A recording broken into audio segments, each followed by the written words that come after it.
The lesson is don't scatter.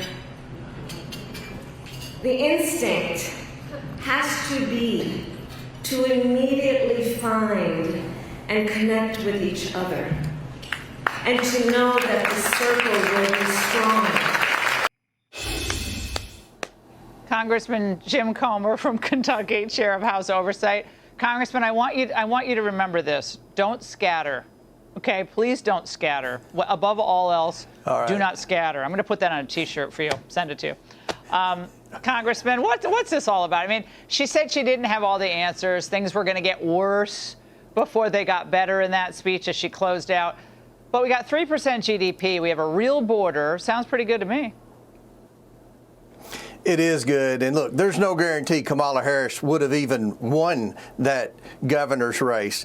If you look at how she got to be the Democrat nominee, she was appointed in a smoke-filled room.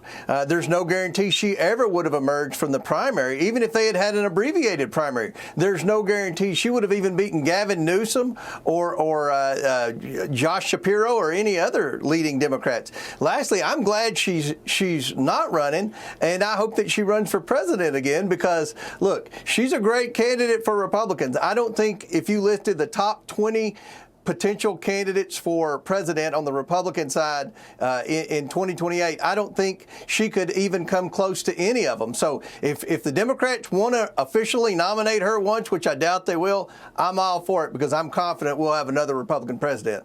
Okay, before we get to the burn bags and what Kash Patel found, but you listened to your colleagues across the political aisle. I mean, just yes or no, do they want her just to go away? I mean, you have to know this. Do they want her just to go away, most of them? Yes. They never did like her. They didn't have a relationship with her when she was vice president, so they want her to go away. No. And Congressman, as I mentioned, FBI Director Kash Patel announced that he found burn bags of Trump-Russia hoax documents in a secret room. One of the documents officials found was the classified annex to former special counsel John Durham's final report, which includes the underlying intelligence he reviewed. So I guess it's kind of an annex section of that report. Now, Congressman, maybe it was just duplicated and you do burn things. I mean, that is not, I don't want to make it like you don't ever have burn bags. You do have burn bags in the government. But what do you make of this? Look, I knew all along that the Democrats would try to destroy any evidence that would make them liable in this Russia hoax. We knew it was a Russia hoax. Fox knew it was a Russia hoax. You did a great job, Laura, reporting the facts about this Russia hoax. Now Kash Patel, who, by the way, is the right guy for the job, he's in there. We've got John Radcliffe in there, Tulsi Gabbard's in there. They're all trying to get the truth to the American people and hold people accountable. It's not just about the fact that we've proven they lied all along to try to hurt Donald Trump and destroy his presidential campaign. It's about the fact that they've lost confidence. We've lost confidence in the intelligence community. We have competent people in there now. We want them to pay a price. We want the Comeys and the Brennans and those guys to pay a price for what they did. It's illegal, it's wrong, and they need to be held accountable. And I think Kash Patel is on the right track, and God bless Kash Patel and John Radcliffe. Well, words about accountability are great. We actually have to see accountability. But, Congressman, the Biden gatekeeper, Steve Ricchetti, testified in front of your committee today, and we're told he still thinks Biden could have won in 2024, and he was capable of being president right now. So what else can you tell us?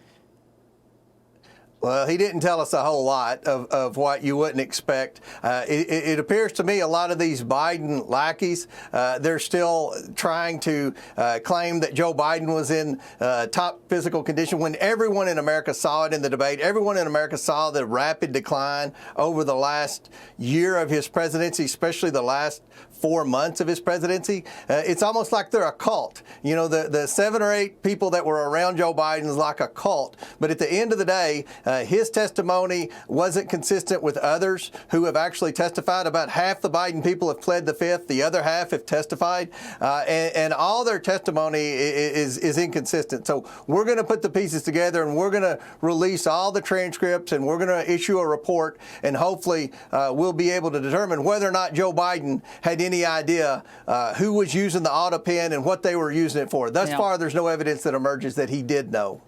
Congressman, are you going to subpoena someone like a Kamala Harris? I think that that's another great thing about Kamala Harris not running for governor. She's going to have more time to come before the House Oversight Committee and testify about Joe Biden's cognitive decline. So I think the odds of Kamala Harris getting a subpoena are very high. Well, that will be something, quite something. Get ready for the laugh. You have to wear earplugs. Congressman, thank you. Hey, Sean Hannity here. Hey, click here to subscribe to Fox News YouTube page and catch our hottest interviews and most compelling analysis. You will not get it anywhere else.